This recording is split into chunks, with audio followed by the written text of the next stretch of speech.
Hi guys, welcome to my channel. My name is Michelle and welcome to Shelly's Chronicles. Okay, so I have some books to share with you all. So these are books that I have gotten since the end of last year, 2024, up until recently. I haven't read them yet, but I am looking to read them, so they are on my TBR to read. I'm trying to not get any more books because I want to finish this TBR, right? This is entirely too many books. Usually books on my shelf I've already read or whatnot. Girl, I ain't read none of these books. So let's just dive into it. I won't get too long-winded here. So the first book I have here is The Strawberry Patch Pancake House.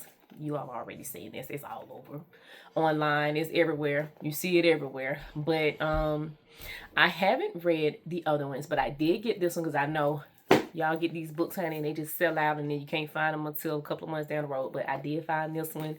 I got this one from Barnes and Noble. So I will be diving into these so I can just get them read before she comes out with another one, right?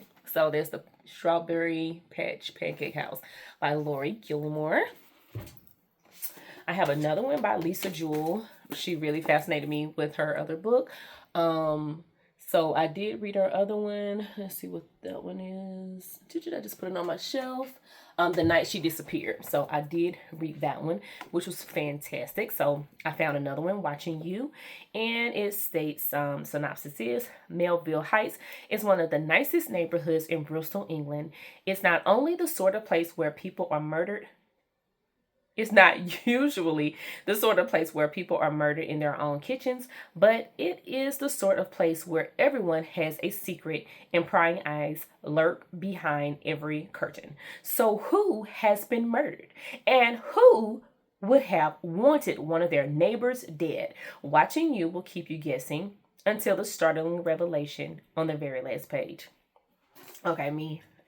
And my attention span wants to go straight to the last page, but I can't. Right, so that's why I be bored. That's why I be flying through these books, because now I want to know. But it's actually pretty cool. It looks like it had like the dialogue in there, whatnot as well, in regards to some interviews. But anyway, it looks like it might be pretty good. So this is another one that I will be jumping into. Okay, so I did get this one, and I already posted this. I did like a little short with this one. It's The Wager. The Wager, A Tale of Shipwreck, Mutiny, and Murder by David Grann. I believe that's how you say that, David Grann.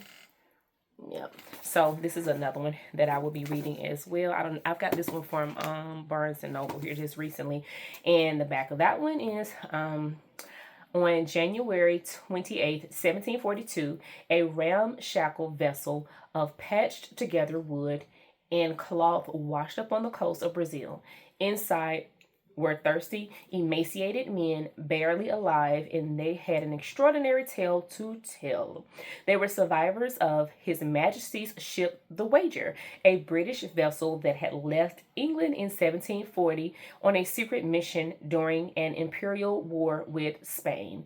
The Wager has been chasing a Spanish treasure-filled galleon, and had wrecked on a desolate island off the coast of Patagonia. The men, after being marooned for months, built a flimsy craft and sailed for more than 100 days, traversing nearly 3,000 miles of storm-wrecked seas. They were greeted as heroes. But then, 6 months later, another, even more decrepit craft landed on the coast of Chile.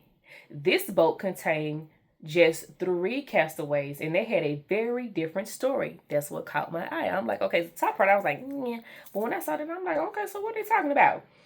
The 30 sailors who landed in Brazil were not heroes. They were mutineers. Am I saying that right? Mutineers. The first group responded with counter changes of their own, of a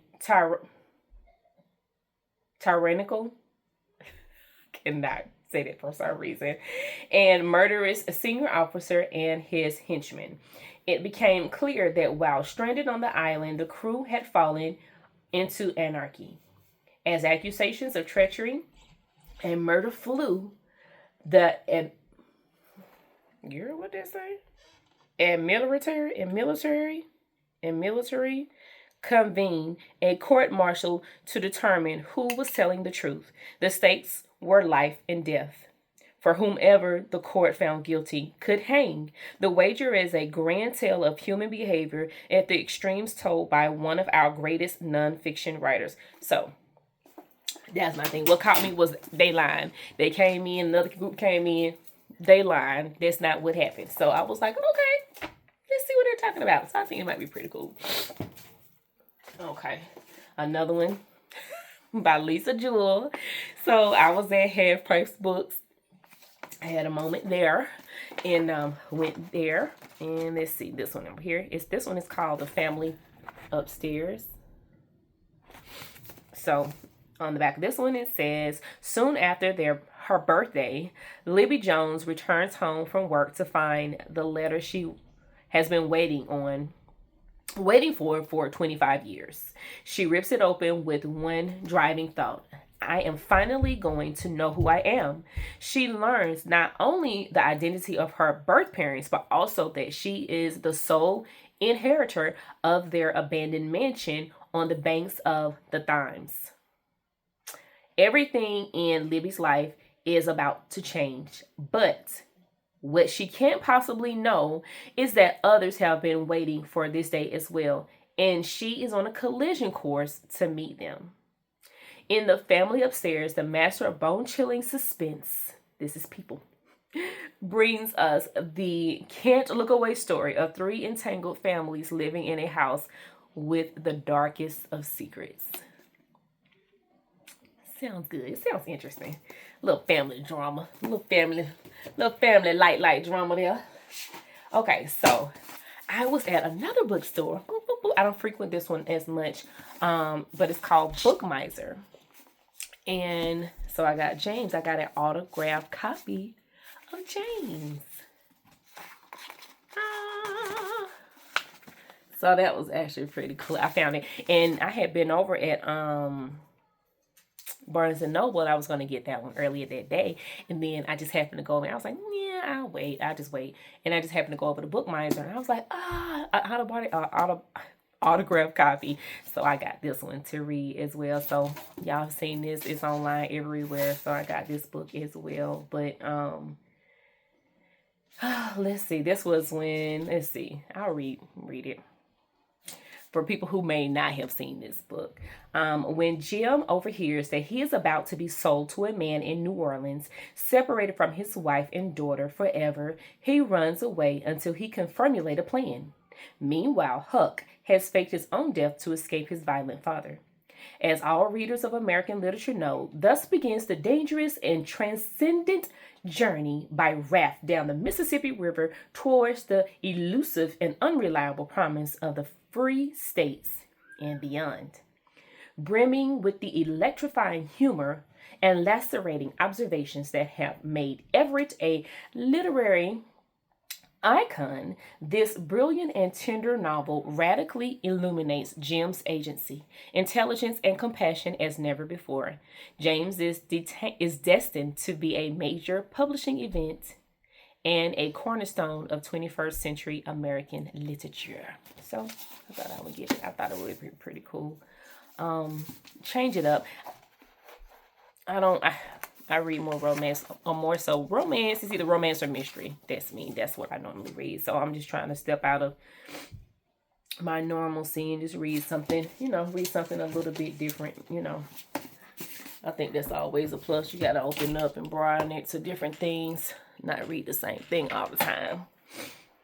Okay, this is another one that's been out for quite a while. I've just never read it, and I just happened to find this as well. I believe, if I'm not mistaken, I was at the Goodwill and I found this one. The Seven Husbands of Evelyn Hugo by Taylor Jenkins Reid. And I hear a lot of people really like Taylor Jenkins Reid. So I found this book and I was like, okay, so that's cool. So this is another one. But this is like I said, all over the internet. Another one I thought would be pretty cool. I found this one at Goodwill right here. This one is Drowning Ruth by Christina Schwartz. This is one here. I said I would get this one here. Look pretty cool. Let me read the back. Ooh, I didn't take the little tag off earlier. Trying to take the little tag off so I can read some of this on the back to y'all. Give you an idea what it's about. And let me remember too, because yeah.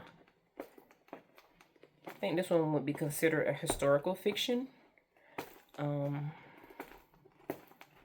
That's actually really cool. Girl, why you didn't take this off early? Over here picking this thing like this. Okay. So the synopsis says, a gripping psychological thriller. In the winter of 1919, a young mother named Matilda, Newman, drowns beneath the ice of a rural Wisconsin lake. The shock of her death dramatically changes the lives of her daughter, troubled sister, and husband. Told in the voices of several of the main characters and skipping back and forth in time, the narrative gradually and tantalizingly reveals the dark family secrets and the unsettling discoveries that lead to the truth of what actually happened the night of the drowning. Schwartz certainly succeeds at keeping the reader engrossed. And that was from Francine. That was a little blurb here by Francine Prost from US Weekly. So we're gonna see what that looks like. It might be pretty interesting. And let's see here now. I found this one here, of course, at the Goodwill. This book is named My Sister's Grave by Robert Dugoni. So I found this one. And this one here says Tracy Crosswhite has spent 20 years questioning the facts surrounding her sister Sarah's disappearance and the murder trial that followed. She doesn't believe that Edmund House, a convicted rapist and the man condemned for Sarah's murder, is the guilty party. Motivated by the opportunity to obtain real justice, Tracy became a homicide detective with the Seattle PD and dedicated her life to tracking down killers. When Sarah's remains are finally discovered near their hometown in the northern Cascade Mountains of Washington State, Tracy is determined to get the answers she's been seeking. As she searches for the real killer, she unearths dark, long-kept secrets that will forever change her relationship to her past and open the door to deadly danger. Why not? It sounds good. Well, outside of her sister's grave, sister passing away. Sounds like it might be pretty good. Okay, so I got this one too, The Frozen River by Ariel Lawhon. I started reading it, but I kind of got distracted, so I got to dive back in because I didn't get to, maybe I got to like chapter 2, if that. So I need to dive back in and just kind of focus on the book. And I hate to say focus on the book because it's just like, oh my gosh, I hope it's not one of them books that you have to read like 100 pages, 150 pages to be like, oh, that's what's going on. Like, I hope it's not that. So I'll give it the benefit of the doubt, and I'll go ahead, and just dive back in and read it. But I'm going to give you the blurb on the back. It says, Maine, 1789, when the Kennebec River freezes. Entombing a man in ice, Martha Ballard is summoned to examine the body. As a midwife and healer, her diary is a record of every birth and death, crime and debacle that unfolds in the close-knit community of Hollowell. Months earlier, Martha documented the details of an alleged rape committed by 2 of the town's most respected gentlemen, one of whom has now been found dead in the ice. But when a male physician declares the death accidental, Martha is forced to investigate on her own. For one winter, as the trial nears and prejudices mount, Martha doggedly pursues the truth. Her diary lands at the center of the scandal. implicating those she loves, and compelling Martha to decide where her loyalties lie. Clever and submersive, Ariel Lawson's newest offering introduces an unsung heroine who refused to accept anything less than justice at a time when women were considered best seen and not heard. The Frozen River is a tense and tender story about a remarkable real woman who left an unparalleled legacy yet remains nearly forgotten to this day. So this is based on, if I'm not mistaken, either based on a true story or loosely based on a true story about Martha Ballard. So that's why I thought that was actually pretty cool. So it should pick up, and whether or not, it's always cool to read about different people in the past. It doesn't matter what am I saying genre? It doesn't matter who it may be sometimes, but I thought it was actually pretty cool, her being a midwife, and again, I love mystery and murder and whatnot, but I thought it was actually pretty cool to read that. So but yeah, this is actually pretty cool. I might need to go ahead and pull this back out and go ahead and knock this book out. This one here is for a book club, and I joined a book club here recently, and girl, I need to get the book done so I can join the book club and be like, yeah girl, I read this too, yeah girl. So this one is called named Heartless Hunter. Is the Crimson Moth, book 1 by Kristen Cicerelli. Her deadliest enemy or her greatest love. Oh, isn't that good?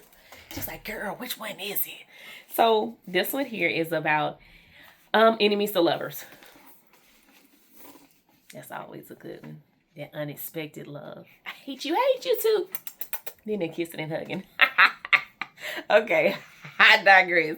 Okay, it says, on the night Ronnie's life changed forever, blood ran in the streets. Now, in the aftermath of a devastating revolution, witches have been diminished from powerful rulers to outcasts, ruthlessly hunted due to their waning magic. And Ronnie, I don't think that's right. Ronnie must hide what she is, spending her days pretending to be nothing more than a vapid young socialite. Ronnie spends her night as the Crimson Moth, a witch vigilante who rescues her kind from being purged. When a rescue goes wrong, she decides to throw the witch hunters off her scent and gain the intel she desperately needs by courting the handsome Gideon Sharp. He's a notorious and unforgiving witch hunter, loyal to the revolution. And too late, Ronnie realizes she might be falling for him. Girl, Lord, sure will. Okay, Gideon loathes the decadence and superficiality Ronnie represents. But when she learns the Crimson Moth has been using Ronnie's merchant ships to smuggle renegade witches out of the Republic, he inserts himself into her social circles by pretending to court her. He soon realizes that beneath her beauty and shallow facade is someone fiercely intelligent and tender who feels like his perfect match. Except, what if she's the very villain he's been hunting? Oh, that sounds so romantic. And so that's just a lot going on. But I think that actually will be pretty good. I got to finish this up. Matter of fact, I need to sit this to the side because I have to finish this up for book club. Getting we meeting on the 20-something, honey, on Zoom. I want to come prepared. And I need to go in and get, I don't know why I haven't read this book yet. I need to go ahead and get that one done. Okay. And another, I was at half price books again. And this was in my book haul. Excuse me. Yes, son, you can have that. This was in my book haul with half price books as well, and it was The Shadow House by Anna Downs. Yeah, I like that one. It looks like it's backwards, but yeah. So this one is actually, I like the front part of it. I like the front. It's like really spooky. It says, a house with deadly secrets, a mother who will risk everything to bring them to light. Alex Ives, a single mother of 2, is determined to make a fresh start for herself and her children. In an effort to escape her troubled past, she seeks refuge in a rural community. At first, Pine Ridge seems idyllic. The surrounding forests are beautiful and the locals welcoming mostly. But Alex finds that she may have disturbed barely hidden secrets in her new home. Oh, Lord. As a chain of bizarre events is set off, events eerily familiar to those who have lived there for years, Alex realizes that she and her family might be in greater danger than ever before. And the only way to protect them is to confront the shadows lurking in Pine Ridge. Pretty interesting. I'm saying pretty interesting, like I'm at the library. Girl, you already bought the book. So anyway, so this on my TBR to read as well. I don't want to get my book called read mixed in. Alright, so I got that one. Okay. Another book I also got as well. I can't remember where I got this from. Oh, Goodwill. I don't remember when I got this one, but one of these past months here. Hello Beautiful by Anne Napolitano. I hate if I'm butchering her name.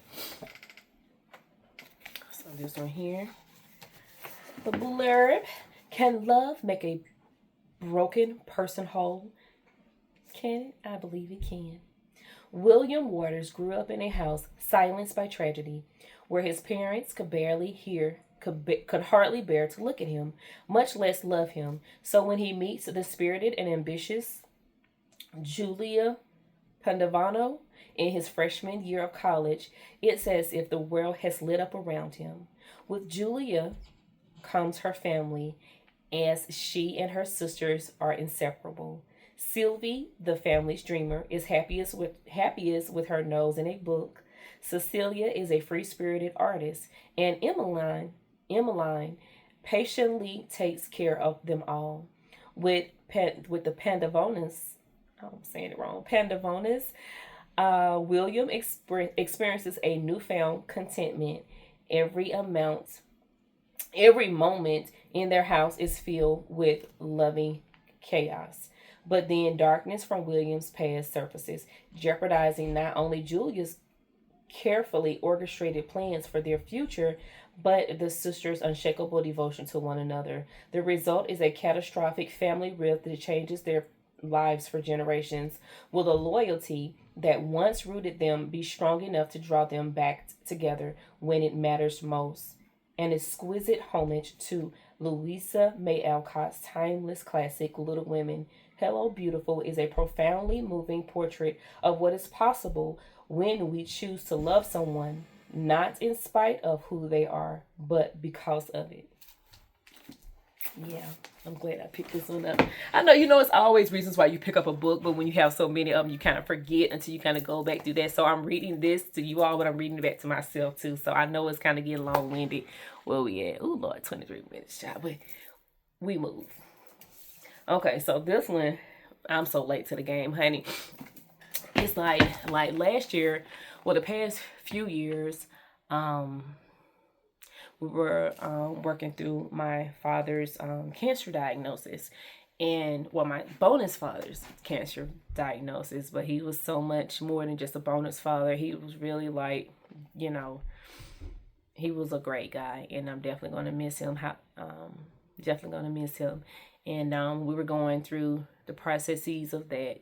I fell off of reading. So I got behind on a lot of books. I wasn't concerned about any of that. But after he passed, I noticed that I just started picking back up, books and just reading, just the escapism of it. And I did. And I'm really glad that I did. It's helped. It doesn't mask everything, but it definitely has helped. So we're coming up on a year in July. So yeah, but anywho, I just wanted to mention that. So some of these books I know are quite old and people have already read them, but I'm getting back in the swing of things. So yeah, so this is another one, Fourth Wing by Rebecca Yarros. So this is another one that I got. And so everybody knows what this is. I mean, I'll read part of it. It says, a dragon without its rider is a tragedy. A rider without their dragon is dead. See, I'll just read that. I didn't even have to read nothing else. I'll just read that. And that was on Article 1, Section 1, the Dragon Riders Codex. I don't have to read anything else. Get the book. Just get the book, boo. Okay. Another one. We kind of almost done, but we ain't done yet. So, another one that I got this one around, I think I actually got this one around,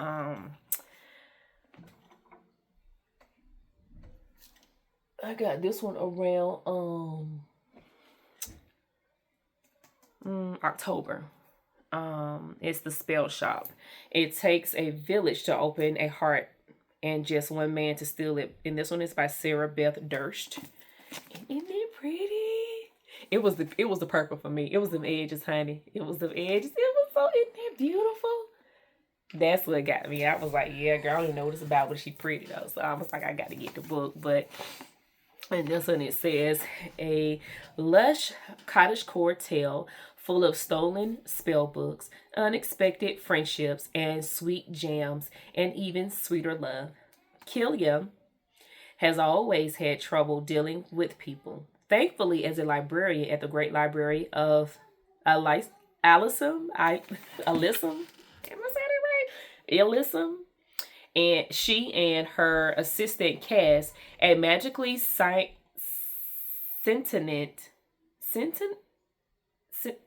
girl, wait a minute, sentient spider plant, have spent the last decade sequestered among the Empire's most precious spellbooks, preserving their magic for the city elite. When a revolution begins and the library goes up in flames, she and Cass flee with all the spell books they can carry and head to a remote island Kalia never thought she'd see again, her childhood home. Taking refuge there, Killia discovers, much to her dismay, a nosy and very handsome neighbor who can't take the hint and keeps showing up day after day to make sure she's fed and to help her fix up her new home. In need of income, Killia identifies something that even the bakery in town doesn't have: jam. With the help of an old recipe book her parents left her and a bit of illegal magic, her cottage garden is soon covered in ripe berries. But magic can do more than make life a little sweeter, so Kalia risks the consequences of using unsanctioned spells and opens the island's first ever and much needed secret spell shop. Like a Hallmark rom-com full of mystical creatures and fueled by cinnamon rolls and magic, the spell shop will heal your heart and feed your soul. I forgot why I bought that. Oh, I gotta read this one. I need to read this one soon. Oh, that is so cute. That's just so adorable. Hence why I got the book. Now I remember why. All right, the next, come on down. The next one is Daddy's Gone Hunting by Mary Higgins Clark. Let me get on there. Share with them. This girl, honey, Mary Higgins, girl, we go way back. Girl, in my head, we've been friends. Okay, I know she's gone, honey. Rest her soul. But I used to read her books. I got into mystery reading her books way back in the day. But she's really good. And I set this one right here. I haven't caught up, it's so many books she has that I haven't read. So I'm catching up with her books. And it's other books that she has with Alfair, I think it is, that she co-wrote with her and whatnot. So I have to catch up with some of their books. Yep. Okay, so the blurb here is, in her latest novel, Mary Higgins Clark, the beloved best-selling queen of suspense, exposes a dark secret from a family's past that threatens the lives of two sisters, Kate and Hannah Connolly. When the family-owned furniture firm in Long Island City, founded by their grandfather and famous for its fine reproductions of antiques, explodes into flames in the middle of the night, leveling the buildings to the ground, including the museum where priceless antiques have been on permanent display for years. The ashes reveal a startling and grisly discovery and provoke a host of suspicion and questions.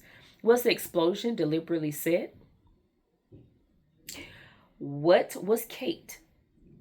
Tall, gorgeous, blonde, a CPA for one of the biggest accounting firms in the country and sister of a rising fashion designer, doing in the museum when it burst into flames? Why was Gus, a retired and disgruntled craftsman, with her at the time of night? What if someone isn't who he claims to be? Now Gus is dead, and Kate lies in the hospital badly injured and in a coma, so neither can tell what drew them there or what the tragedy may have to do with the hunt for a young woman missing for many years. Nor can they warn that somebody may be covering his tracks, willing to kill to save himself. Step by step, in a novel of dazzling suspense and excitement, Mary Higgins Clark once again demonstrates the mastery of her craft that has made her books international bestsellers for years. Girl, Mary just do it all the time. Miss Clark, honey, she was like, honey, she do it in her sleep. Okay, another one. I found this one at the Goodwill as well. And this one is The Splendid and the Vow by Erik Larson. I saw this one on Sarah Jessica Parker. I follow her as well. I saw that she had read this book. It looked pretty interesting. So it's a saga of Churchill family and defiance during the Blitz. It reads as, on Winston Churchill's first day as Prime Minister, Hitler invaded Holland and Belgium. Poland and Czechoslovakia had already fallen, and the Dunkirk evacuation was just 2 weeks away. For the next 12 months, Hitler would wage a relentless bombing campaign, killing 45,000 Britons. It was up to Churchill to hold the country together and persuade President Franklin Roosevelt that Britain was a worthy ally and willing to fight to the end. In The Splendid and the Vow, Erik Larson shows in cinematic detail how Churchill taught the British people the art of being fearless. It is a story of political brinkmanship, but it also is an intimate domestic drama set against the backdrop of Churchill's prime ministerial country home, Chequers, his wartime retreat, Ditchley, where he and his entourage go when the moon is brightest and the bombing threat is highest, and of course 10 Downing Street in London, drawing on diaries, original archival documents, and once secret intelligence reports, some released only recently. Larson provides a new lens on London's darkest year through the day-to-day experience of Churchill and those closest to him, his wife Clementine, their youngest daughter Mary, who chafes against her parents' wartime protectiveness, their son Randolph, and his beautiful unhappy wife Pamela, Pamela's illicit lover, a dashing American emissary, and the advisors in Churchill's secret circle to whom he turns in the hardest moments. The Splendid and the Vow takes readers out of today's political dysfunction and back to a time of true leadership when, in the face of unrelenting horror, Churchill's eloquence, courage, and perseverance bound a country and a family together. So, I thought it would be pretty good to read. So, this is one thing I will be getting into. Yeah, this is a thick one. She thick, girl. She thick. I call him. He thick. So, I got to get into that one. And another one. This one was actually... It went out there that long. I got this from Barnes and Noble. Yeah, this is a documentary. Yeah, documentary. Would it be a documentary? I would think so. Or based on a lady who, anyway, let me read this here. It's A Devil Went Down to Georgia, Race, Power, Privilege, and the Murder of Lita McClinton. And this is by Deb Miller Landu.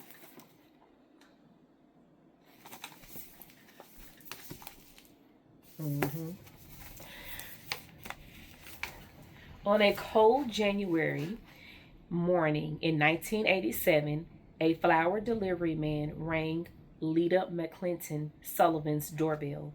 Within the hour, doctors pronounced her dead. Lita's murder sent shockwaves throughout affluent Buckhead, Georgia. The Atlanta neighborhood, with its stately mansions and top-tier schools, was simply not the kind of place where women were gunned down in broad daylight. Lita as an intelligent and stunning black woman from a respected Atlanta family. Her marriage to Jim Sullivan, a new money millionaire from working class Boston, was a newsworthy occurrence in 1970s Georgia. It wasn't long before Jim's roving eye and controlling nature spun Lita into a cycle of gaslighting she found impossible to escape. When he bought a mansion in Palm Beach, Florida, without telling her, the facade of their life together began to crumble. Finally, after a decade of marriage, she loaded her belongings in a U-Haul and never looked back. While the divorce battle raged, Jim's financial outlook grew precarious. That's when he had a chance encounter with a long haul trucker, a smooth talking ex con who said he could take care of Jim's wife problem.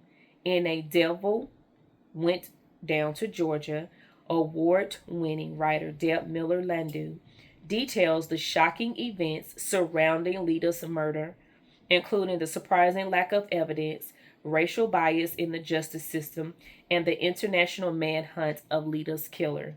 Full of twists and turns, colorful characters, legal battles, and the McClinton family's unrelenting dedication to justice, Miller Landau's rigorous investigation is the first complete account of this tragic American crime.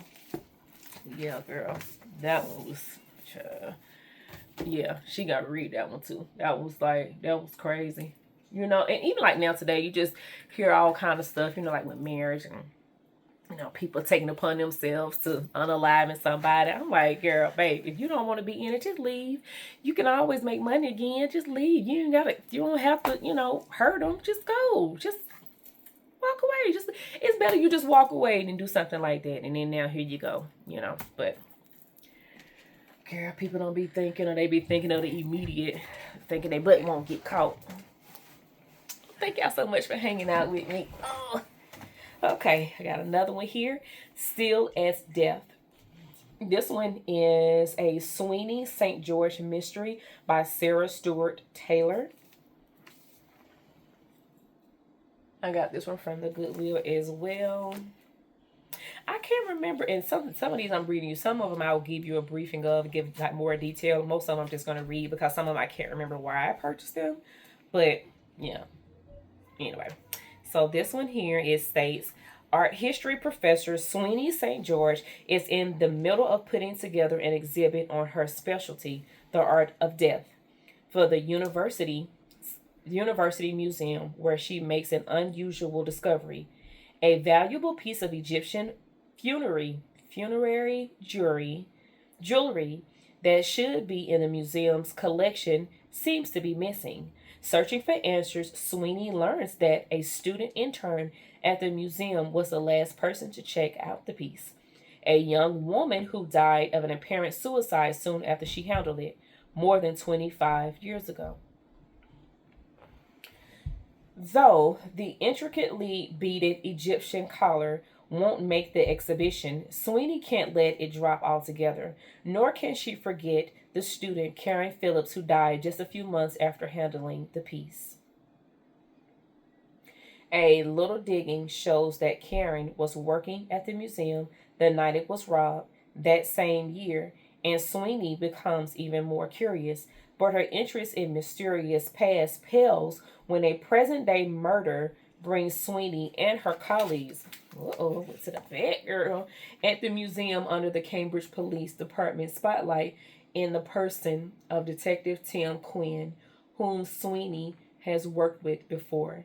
In the latest installment in this rich and fascinating series, Sweeney and Tim go after a killer, trying to resolve a question both immediate and decades old before it's too late.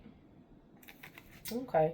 I need to double check to make sure it's not another one before this one, because it says in the latest installment. So I have to check that one out to make sure it's not another one. Because, yeah, I need to double check that one. Let me put that one up there. Okay.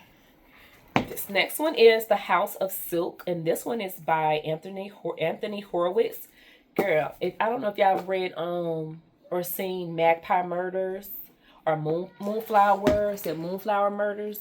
Those are really good. Actually, there are shows as well on what is it, BBC or Acorn. Those are shows. Those are shows as well. But however, I also purchased the books. Let me by this same author right here. So Magpie Murders right here, and then Moonflower Murders. They're really good. It has another one coming out. Is it it's another one. I can't think of the name of it in this sequel right here. I think it'll be the last one, but they're actually pretty good. Anywho, I digress. But he's a really good author, so you get a chance to read his and also watch the show. The show is actually really pretty good, and it's pretty much like to the T of what the books are. It's a little off, but sometimes it's kind of off-putting when you read. It's just like, oh, can we just not say on the lines? Just what did the book say? But anywho, it was good nonetheless. The shows are, so say if you are interested in like any like BBC shows, that's a pretty good one to get into. And I looked at that one. I say it's either Acorn or Prime. I mean Acorn or BBC, one of those. Okay, so this one is The House of Silk. This is another one by him as well. And this is a historical fiction as well. This one in 1890. Girl, how did I read this beforehand? I thought I read it back. You know how sometimes it just be one of them authors, like, you know, you're going to like the book anyway, so you just pick up the book. That's part. I'm sure that's why I picked it up, because I love his writing. It's actually pretty cool.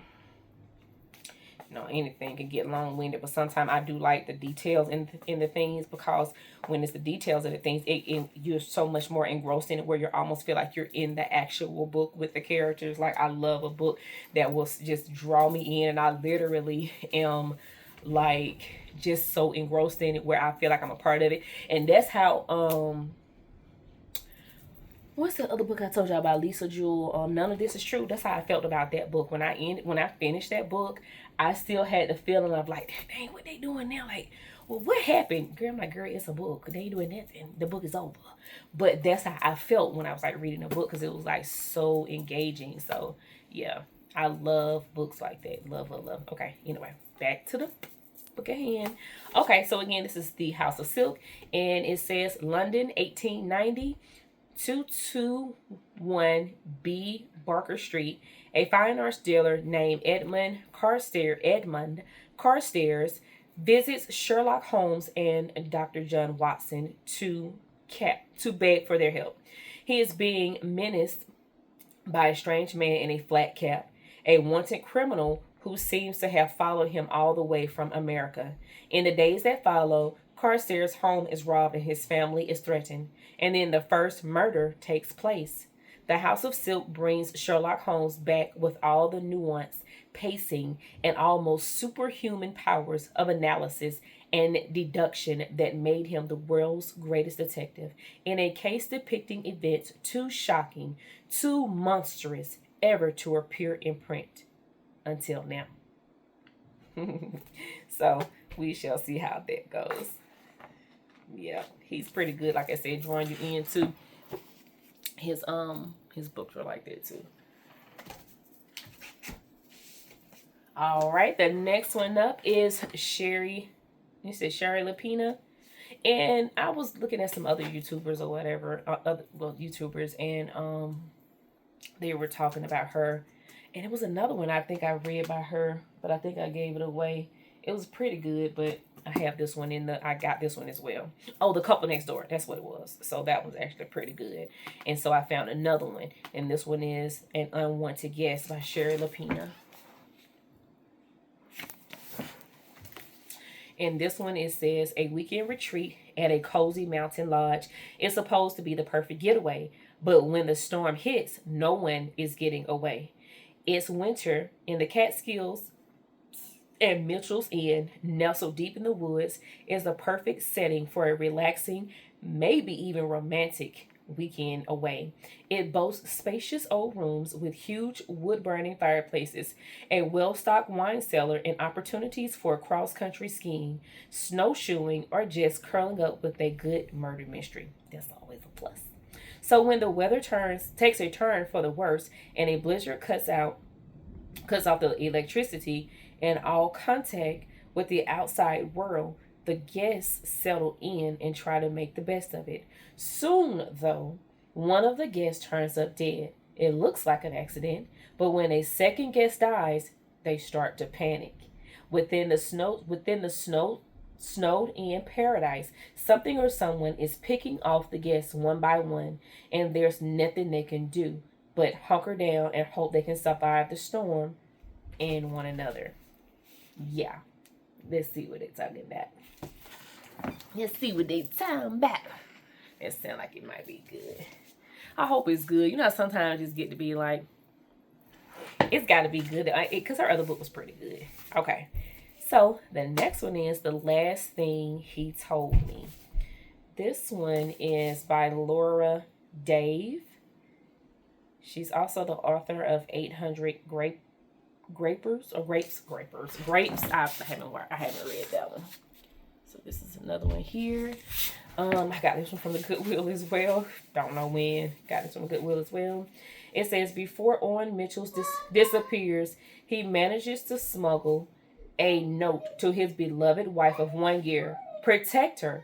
Despite her confusion and fear, Hannah Hall knows exactly to whom the note refers. Owen's 16-year-old daughter, Bailey, my granddaughter.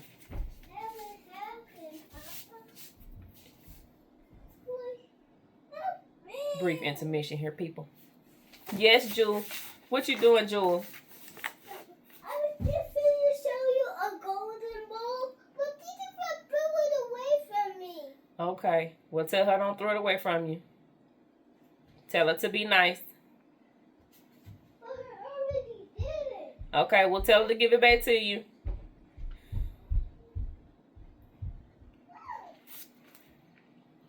My grandbaby here. Thank you. Back to the scheduled program. Okay, again, this is The Last Thing He Told Me. And it reads, before Owen Mitchell disappears, he manages to smuggle a note to his beloved wife of 1 year. Protect her.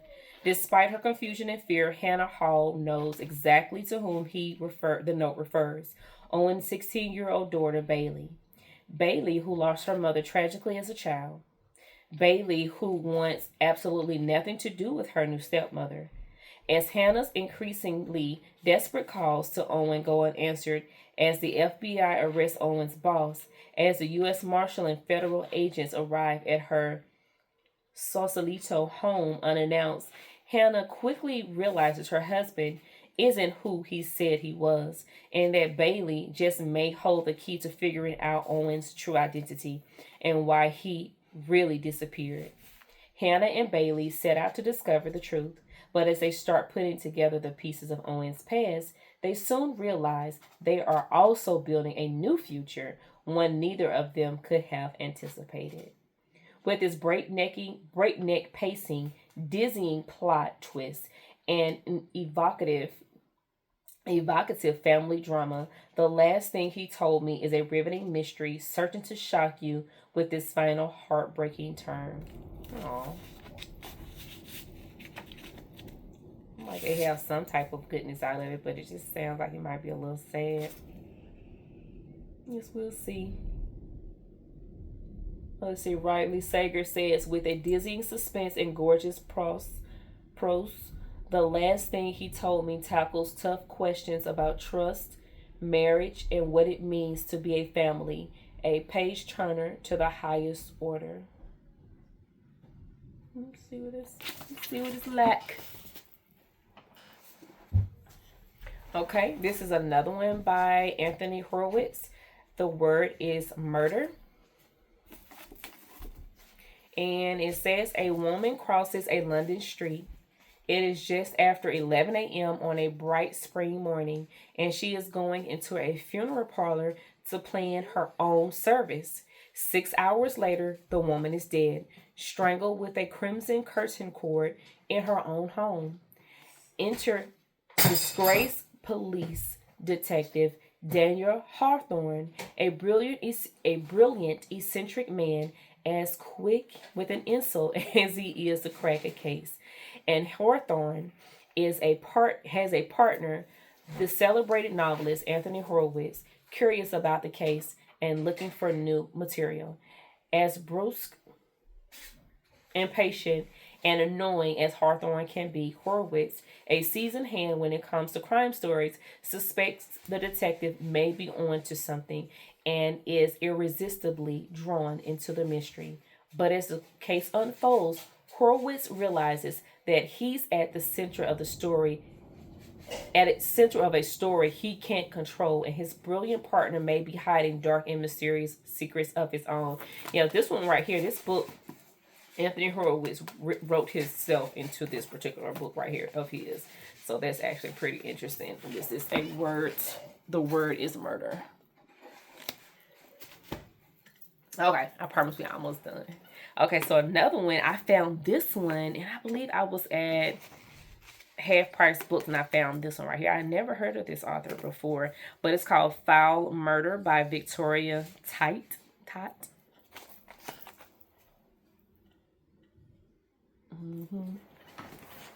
And it says a must read for Christie fans. Charming new series set in Kenya has captured my heart.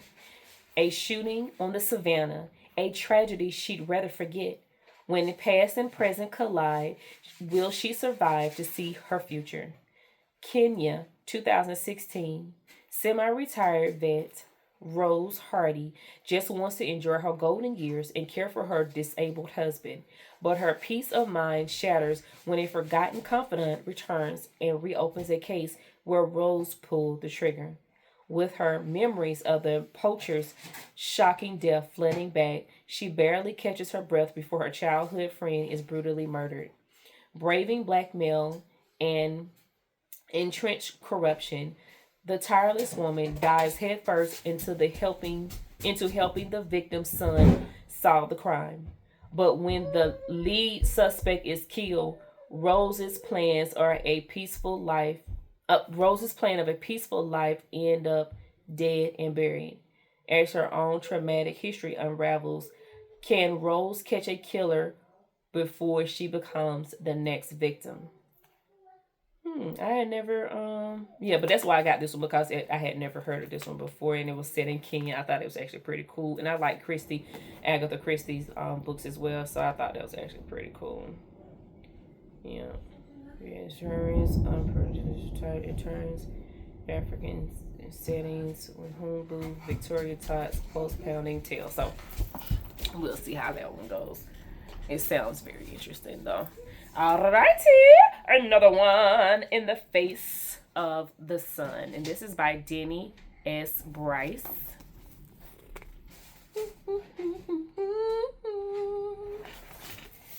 Let's see. I don't have to read that. Let me see. Yeah. A candy apple red Ford Mustang is parked outside her building. Unmistakably, her Aunt Daisy, the driver, is an audacious woman that no one in her family actually speaks to. They only speak about her, and not glowingly. Still, she is part of my escape plan. 1928, Los Angeles. The newly built Hotel Somerville is a hotspot for the city's glittering African American elite. It embodies prosperity and dreams of equality for all, especially Daisy Washington, an up-and-coming journalist. Daisy anonymously chronicles fierce activism and behind-the-scenes Hollywood scandals in order to save her family from poverty. But power in the City of Angels is also fueled by racism, greed, and betrayal. And even the most determined young woman can play too many secrets too far. And then in 1968 Chicago, for Frankie Saunders, fleeing across America is her only escape from an abusive husband. But her rescuer is her reckless, profane Aunt Daisy, still reeling from her own shattered past.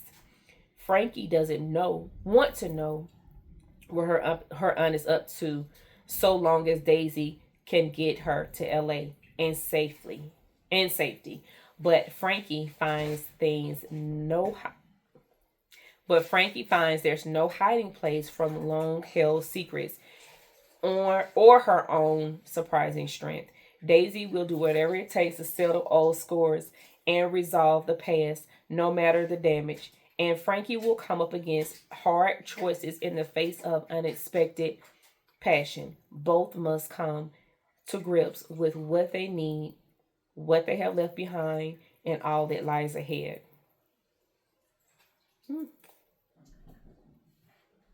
The music particularly pours out of the pages. Let's see what it do. We're gonna see what it do. It's just a little fine I got. I don't know how it's gonna be, but we gonna see. Alright, another one. Okay, I had to come back. I had to have a little break right there for a minute, see what the grandbaby needed. Okay, another one I got.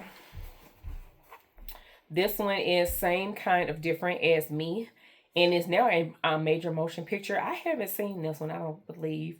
However, this is by Ron Hall and Denver Moore with Lynn Vincent, and is a modern day slave, an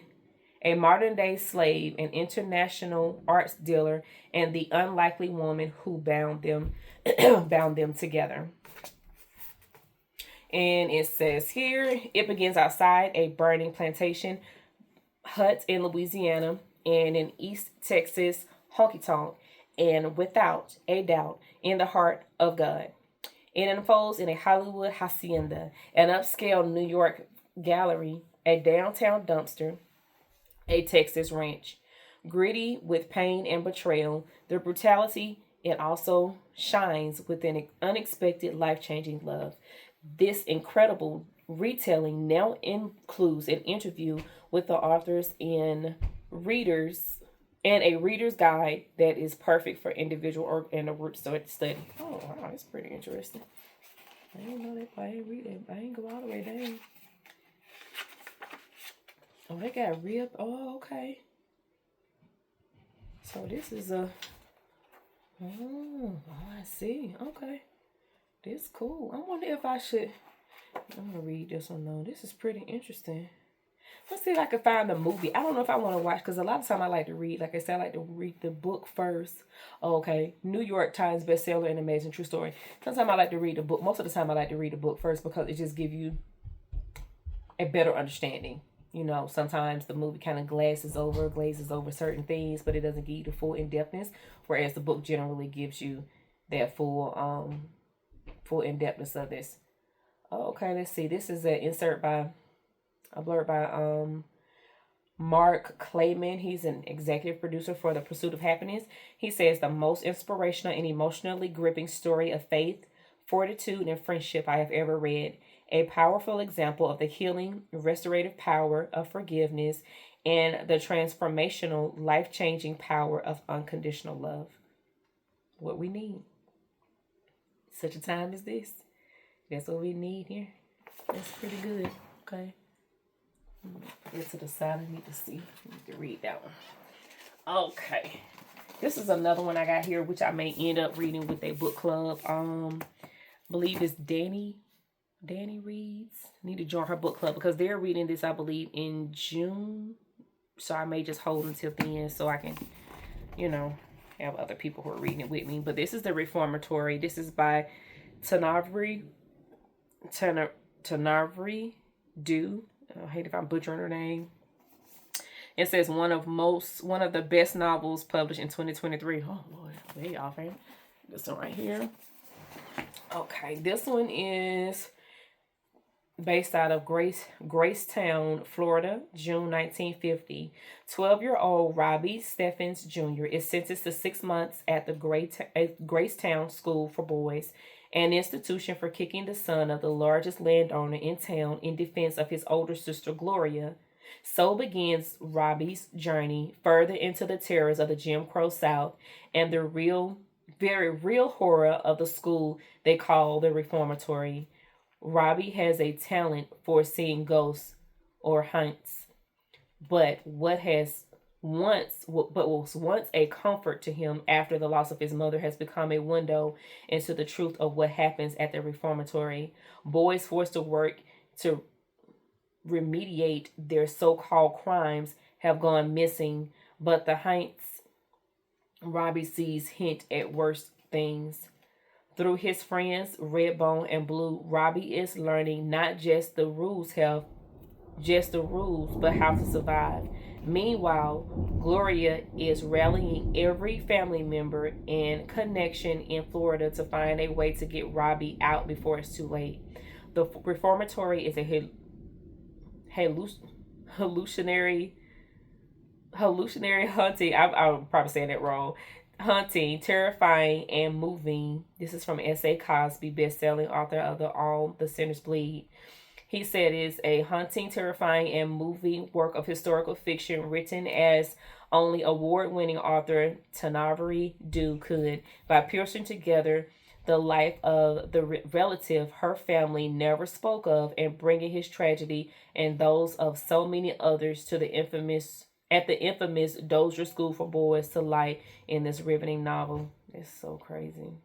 It's like crazy. Like, I know we have to read this, but sometimes it just makes me, just so frustrated to read certain things. Like, but open mind and reading it. I know I've wanted to read this for a while, so no time like the present for the most part. Stephen King says one of those books you can't put down. So this is going to be interesting. So definitely, I'll be reading this in June with the book club. I'm going to join her book club so I can definitely join in that. Another one here. We have about 4 more. You all been hanging on. Great job. You're doing good. You're doing good. So this one here is Here I Am by Jonathan Safran Foer.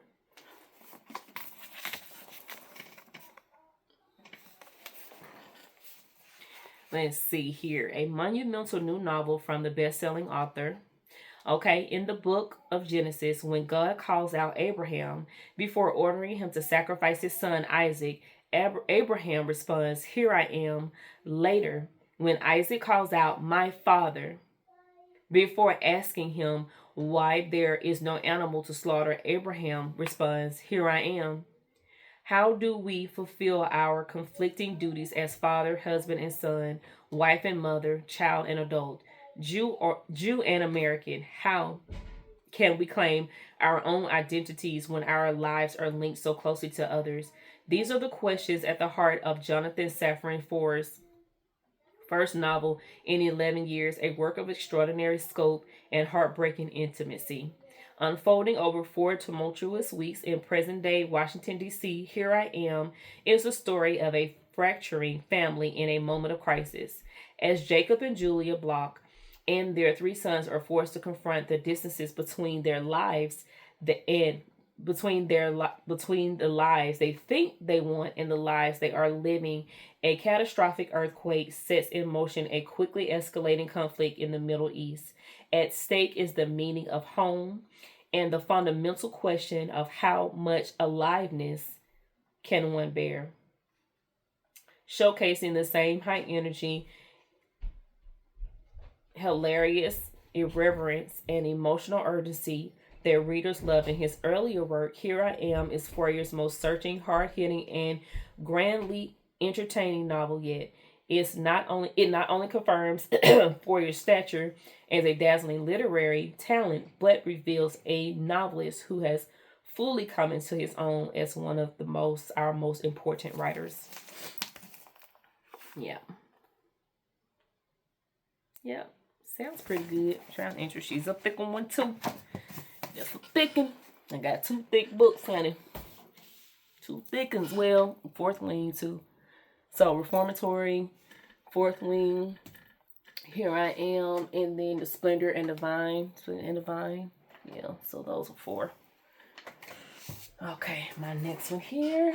2 more. So this one is The Woman in Cabin 10. I've had mixed reviews about that, but I like to always read stuff myself if possible sometimes. You know, I do kind of look at the reviews sometimes, but if I'm kind of like intrigued, which I am right here, the woman in cabin 10, I was like, I want to see what they talking about. And I did start, so I don't think maybe I got like chapter 3 in this one, I think, so far. But again, like the other book I was reading, I was like, I need to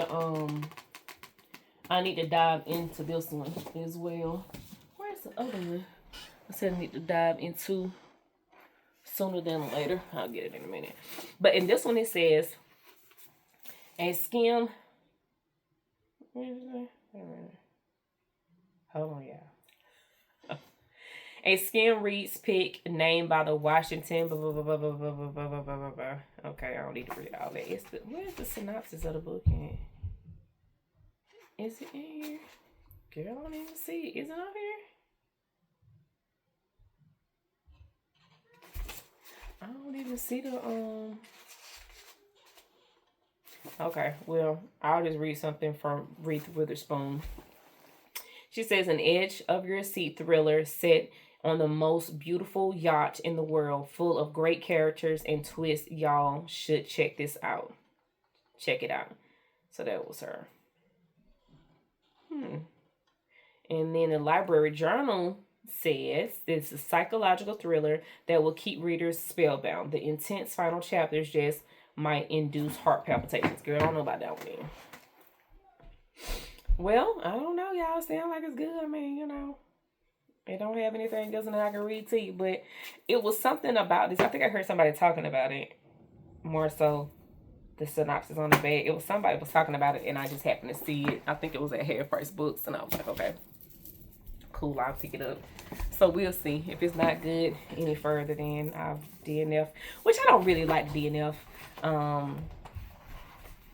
because sometimes it will jump out to you at the end. Again, I'm a person who likes details, but then sometimes details can be like, girl, you gave me too many details that I lost the whole plot of what we're doing. Like, what are we doing? What's going on? You know what I'm saying? Like, it's just like too much information. So we'll see. We'll keep that one probably on the back burner a little bit. I'll keep you posted. Okay, so another book I have is The Castlekeepers.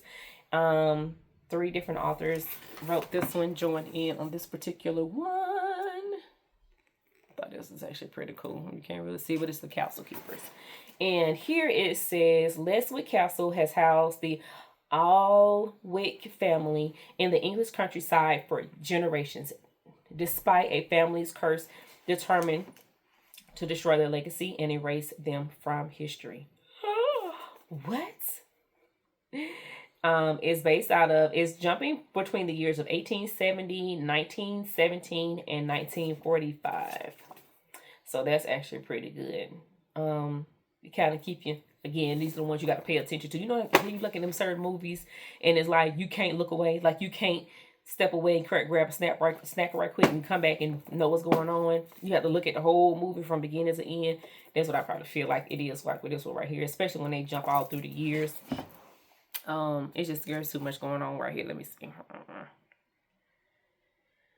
I'll read a sentence from both. Okay, so from 1870, after a disastrous dinner at the Astor Mansion forces her to flee New York, in disgrace, socialite Beatrice Holbrook knows her performance in London must be a triumph. That's 1870. 1917, it says, artist Elena Hamilton arrives in Northumberland, determined to transform a soldier's wounds into something beautiful. And in 1945, Alan Wick, returns home from the war hunted oh my gosh. Alan Wick returns home from the war hunted, but determined to leave death and destruction behind. So this is going to be pretty good. And then the bottom it says 3 beloved authors share stories of the Alan Wick family through the generations, revealing how love and war can change a place, but only if its people can unshackle it from the misdeeds of the past. So true. Pretty cool. And again, that was from Half Price Books. And my last one is The Heaven and Earth Grocery Store by James McBride. So I have this one too. Add this one to the family as well. Let's see. So this one is in 1972 when workers in Pottstown, Pennsylvania were digging the foundations for a new housing development. The last thing they expected to uncover was a human skeleton. Who the skeleton was and how it got buried there were just two of the long-held secrets that had been kept for decades by the residents of Chicken Hill, the dilapidated neighborhood where immigrant Jews and African Americans lived side by side, sharing ambitions and sorrows. Chicken Hill was where Moshi and Chana Ludlow lived when Chana ran, I just say China, I don't say Chano ran the Heaven and Earth grocery store, which served the neighborhood's quirky collection of blacks and European immigrants, held by her husband Moshi, a Romanian-born theater owner who integrated the town's first dance hall. When the state came looking for a deaf black child, claiming that the boy needed to be institutionalized, Chicken Hill's residents, roused by China's kindness and the courage of a local black worker named Nate Timblin, banded together to keep the boy safe. As the novel unfolds, it becomes clear how much the people of Chicken Hill have to struggle to survive at the margins of white Christian America, and how damaging bigotry, hypocrisy, and deceit can be to a community. When the truth is revealed about the skeleton, the boy, and the part of the town's establishment played in both.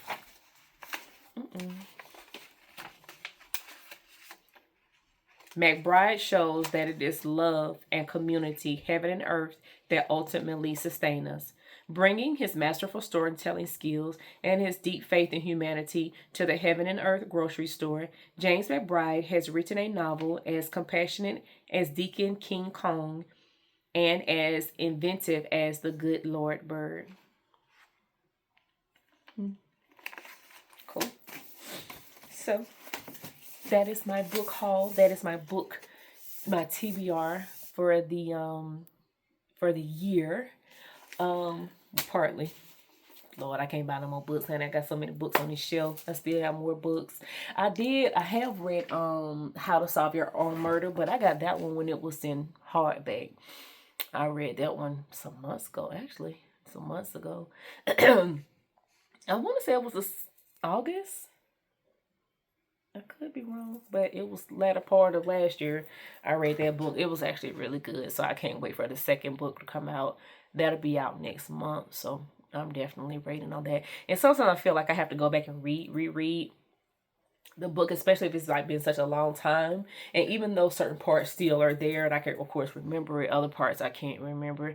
I don't know. I think that's COVID brain. I think COVID, when you have COVID or when you've had COVID, it like gives you like that what you call it, that memory loss. I don't want the long haulers from all of that stuff. But anywho, here nor there. So yeah, but I have so many books. I have some books by Greg Iles as well. Cemetery Road, Mississippi Blood. So I gotta read his books. His books are super thick. Those books are thick. Like, girl, let me show you these books. These books are thick.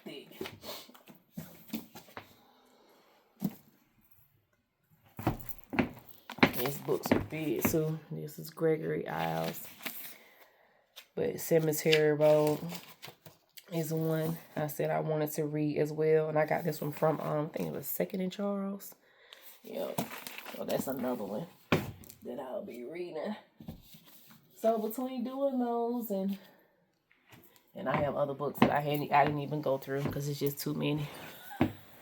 But these are the ones I just purchased like recently, but the other ones I've had on there for a while. So I was like, I need to stop buying books and just read the books I have on my shelf because it's just wasting money. Like, you know, of course, those books are totally good and they're going to be fine. They're going to be there. But I was like, I need to read this. I have so many books. I need to get this done first and then jump back into newer books. I say that now, but, you know, But that is my plan though, because I just definitely don't want to keep wasting money. I just think that's just like, that's just doing too much. So between that and my puzzles and my Bibles and reading and devotional and all of that, and I have a good time on my hands. I've been at home for a bit, so I've been having to find ways to occupy my time a little bit more. So I have gotten books, and I'll be reading more of those. I've read a lot. I gave a lot of books away too. I was out the other day and I had some books I was going to take to the little free library, and I just asked. I know the lady was like, "Who is this mom?" I just asked the lady randomly, like, are you a reader? Because she looked like she might be a reader, right? Right. And I was like, "Are you a reader?" She was like, "Yeah." I was like, "Do you read like novels, like fiction and stuff?" She's like, "Yeah." Girl, I'm giving her books out the back of my truck. I'm like, "Child, pick a few books out of here." I'm taking them to the little free libraries, and I like to keep. Sometimes I like just keep some books in the car. Sometimes, especially if I'm out and about and I come across a random little free library, then I like to make sure I got a book in the car just in case I do get a book. I can always replace it. I don't like to take one. I feel bad like if I take one and don't put it back. Like I've done that before. I came back a little bit later to drop it off, but just because I wouldn't want people to just think I'm just trying to get a book. But other than that, guys, that's it. Thank you all for rocking with me this long. I know this is a long video, but I just wanted to get it out. And again, thank you for watching my channel, and I hope you come back soon. I'll be posting soon. Other than that, peace out.